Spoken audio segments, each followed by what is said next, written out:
So the first step you're going to do your Day of the Dead batik painting is you're going to design it. So using some of these like handouts or just kind of researching the symbolism of this type of art. You're going to, using some chalk, you're just going to sketch out the basics of your pattern. Now, when you do a batik, what you're doing is you're going to go over the black area of what you're doing with some type of resist. Traditionally, a batik is done with wax, and then you use like a dye with silk. We're going to be using, this is actually a t-shirt, or you can use like black cotton. So we're going to be using just basic Elmer's glue so that we put it on, let it dry, and then we use acrylic paint, which the glue will resist the paint so that we have a nice black outline that later on we will soak off using hot water so that you will have a black outline that doesn't have the paint on it. So you start out by just using chalk, and chalk will disappear when you soak it with the water along with the glue. So you just have a basic outline of what you're doing. You don't want to go into too much detail, because if you've ever drawn with glue, you know that it's not like a sharp pencil where you're going to be able to do a lot of detail. So you have your basic design on here, and then you want to work from the top down, because if you're gluing and your hand gets through it, you're going to want to do the best possible not to smear it. So, and then with this type of art, traditionally you had the skeleton as the basis for the art, because with this holiday, they believe that there's a little bit of time where the souls of their loved ones come down and give them good fortune for the new year. So it's like a celebration of the loved ones and their family who have passed. So the skull is a representation of those people who have passed. And they're very decorative, because good fortune is always something that you want to celebrate. So the more decorative they were, the better the fortune they would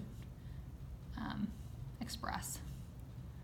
So, and if you saw in the pattern, I didn't really do the teeth just because I knew with the glue that it would be really hard to stick to those exact teeth I did.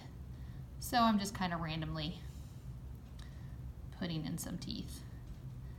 This has kind of a folk type of art, so it's got that quality to it, so it's not going to be realistic, so you can kind of go with it. Now I found I did it both ways.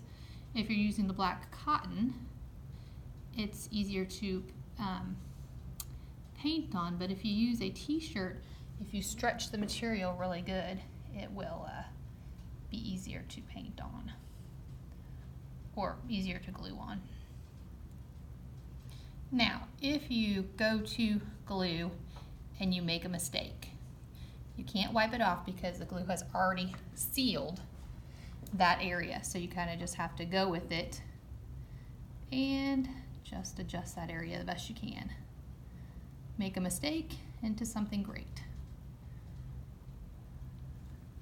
Now, on my example that I did before, I know that I want my eyes to be black, but I'm not going to waste all this glue and glue in that back area. I will just know that I will not paint in that area. I'll use this glue as kind of like a wall when I go to paint, and I won't paint in that area. So you can see how I'm doing this. I'll do the basis, that's the basic, and then you go in and do the details. And I did some of them. I drew them in ones that I really wanted to have. And then a lot of the art that they have, the skull is the center of interest. And then the extras, the flowers, the symbols, the design, it goes out from that skull. So you have the flower, the skull, and then it builds out from there.